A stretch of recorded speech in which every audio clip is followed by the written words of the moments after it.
In order for you to own and build on a website, you're going to need at least a couple of things.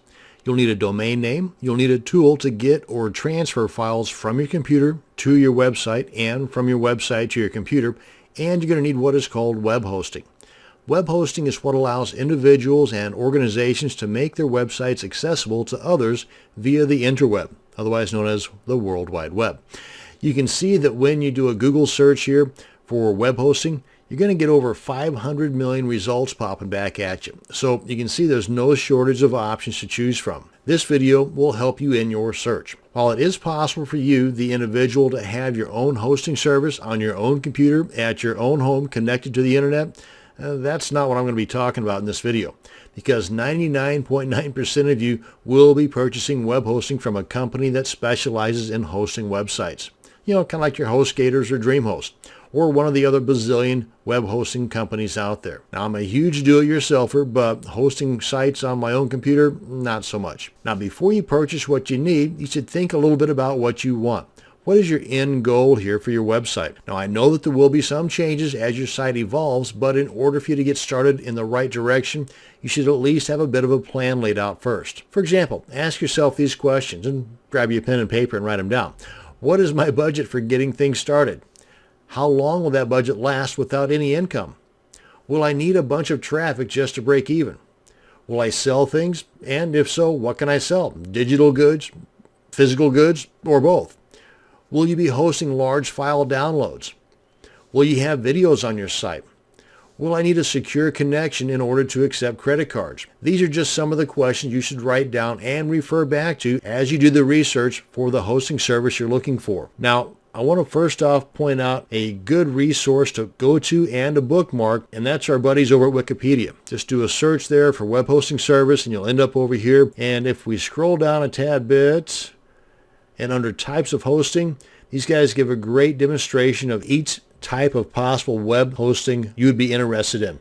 From the free that I would highly recommend not getting into to the shared, which is the most popular and a great way to start things out. Next up would be the reseller web hosting, virtual dedicated server, or the VPS, virtual private server, dedicated hosting, and they give you a bit of a comparison between each of these. And this kind of starts off with the least expensive, that being free, and goes up to the most expensive, which is the co-location. Now, cloud hosting is kind of sort of one of the newer guys, and this is ideal for a lot of reasons, but it has a couple of drawbacks that may be deal breakers for you. So by all means, check into these as possible options. Now, one of the more popular services out there is called HostGator. I use HostGator. Actually, I use 4 different web hosting services, but that's information for a different video. But for the time being, I wanted to point out right here, big bold letters, unlimited. Don't let this be the carrot that brings you into buying their particular service. Nothing against HostGator, because if we check out another popular service, one that I use, they use that word quite a bit too. Unlimited disk space, unlimited bandwidth, unlimited database. Well, the thing is, though, is that unlimited is not so unlimited. Whenever your site reaches a certain amount of resources being used or bandwidth being used, your site is going to get shut down, plain and simple. So don't let this be the only thing that draws you into buying their service. I don't want to say anything bad about HostGator or any of the other hosting services out there, because they all do that. I just want to bring it to your attention that unlimited does not mean unlimited. Now, one thing too you want to know is that even though you've been with a particular service for a long time, whether it's several months or several years, if you come to the point where you've either outgrown that particular service or you had several instances where you're not liking their customer support, don't think that you're chained down to that service just because they're watching your websites. No, you can always transfer to another one. Just as they say here at D9, and this is one of the things that I use them for, to actually transfer my reseller account from HostGator. I've got an individual hatchling plan with them now, but I had a reseller account with them, and I had like 25, 26 different sites hosted on that reseller account. I moved them all over to D9.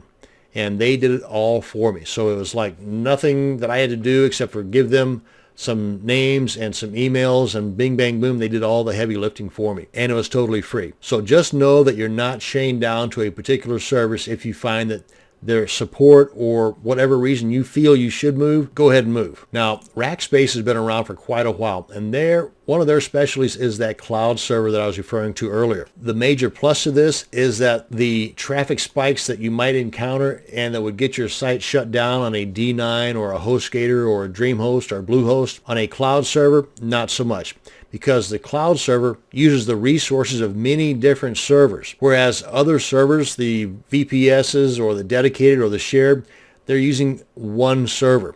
And whether it's dedicated or shared, whenever your website hits that particular spike, boom, you're shut down.